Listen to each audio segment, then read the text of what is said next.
everyone. Welcome back for another episode of Adams for the Love of Movie Picks. This time around, I'm going to be talking about the 2025 film, Ballerina. Before we get into this, folks, I just want to apologize for last week. I was unable to do a video. It was a very busy week for me last week. I just didn't have time, but we're back for another episode. So this one here stars Ana de Armas as Eve, Keanu Reeves as John Wick, Ian McShane as Winston, Angelica Houston as the director, Gabriel Byrne as the Chancellor, Catalina Sandino Marino as Lena, Norman Reedus as Daniel Pine, Lance Reddick as Sharon, and I think that's pretty much the extent of the well-known actors in this one. So, Ballerina is from the world of John Wick. So, as you know, in John Wick, the character comes from the Ruska Roma clan. That was the clan that he's from. That's where he was trained. So this kind of gives a little bit more of an in-depth look at the Ruska Roma. So this story is, even though it's based from the world of John Wick, it's its own standalone story. So Ballerina stars Eve, a girl who, when she was younger, her father took her away from this cult, basically is what it is. And unfortunately they came after them and killed her father, and she was taken in by the Ruska Roma and trained as an assassin. And when she came of age, and after completing many successful missions, she basically decides to go after this cult that killed her father. Basically it's quite the cult. It's you find out eventually it's in an entire village hidden near a mountain, I think in the Swiss Alps, and they're all basically brainwashed to follow the orders of the Chancellor. So it's obviously an action film coming from the world of John Wick. As far as I could tell, it takes place, I think, sometime between the third and fourth John Wick. Some of the timelines, some of the stuff that happens kind of lines up.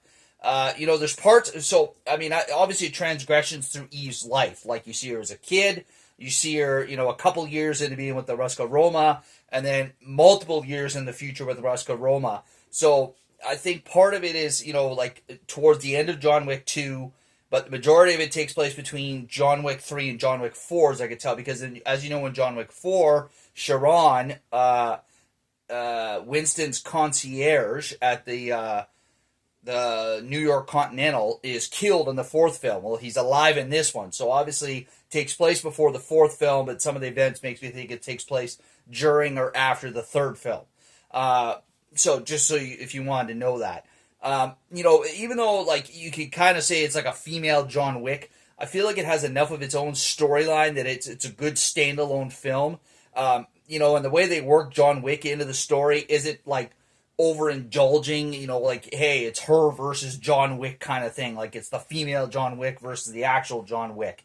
It's more than that, Obviously, at its heart, it's a simple revenge story, but some of the fight scenes, I feel, can rival John Wick. Obviously, Ana de Armas doesn't have quite the acting prowess of Keanu Reeves. I think that in itself, puts Keanu Reeves over the top when you compare the two. Obviously, John Wick, Keanu Reeves' character, John Wick, is more of an experienced assassin. So his skills, I wouldn't say far surpass Ana de Armas' Eve, but he's definitely better, obviously. But that being said, I find that because Eve maybe doesn't quite have the technical prowess or the finesse that John Wick does, she kind of relies, in my opinion, more on almost like a savagery, brute way of fighting. Like, even though she's got some technical skills because she's been trained by the Ruska Roma, some of her fight scenes are just brutal. Like, there's one fight scene where she finishes the bad guy off by giving him an axe to the face. Like, it's just brutal.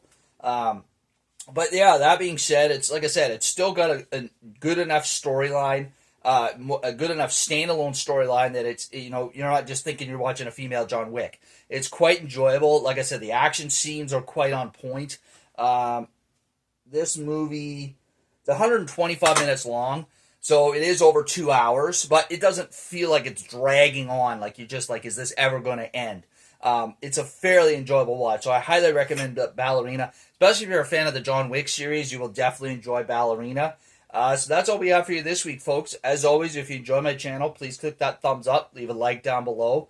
If you feel the need, leave a comment down below in the comment section. And as always, please subscribe. If you enjoy my videos, please subscribe to my channel, all right? I would greatly appreciate it. You take care of yourselves, folks, and we'll catch you next week for another episode. And now, folks, it's time to say goodnight. We sincerely appreciate your patronage and hope we've succeeded in bringing you an enjoyable evening of entertainment. Please drive home carefully and come back again soon. Good night.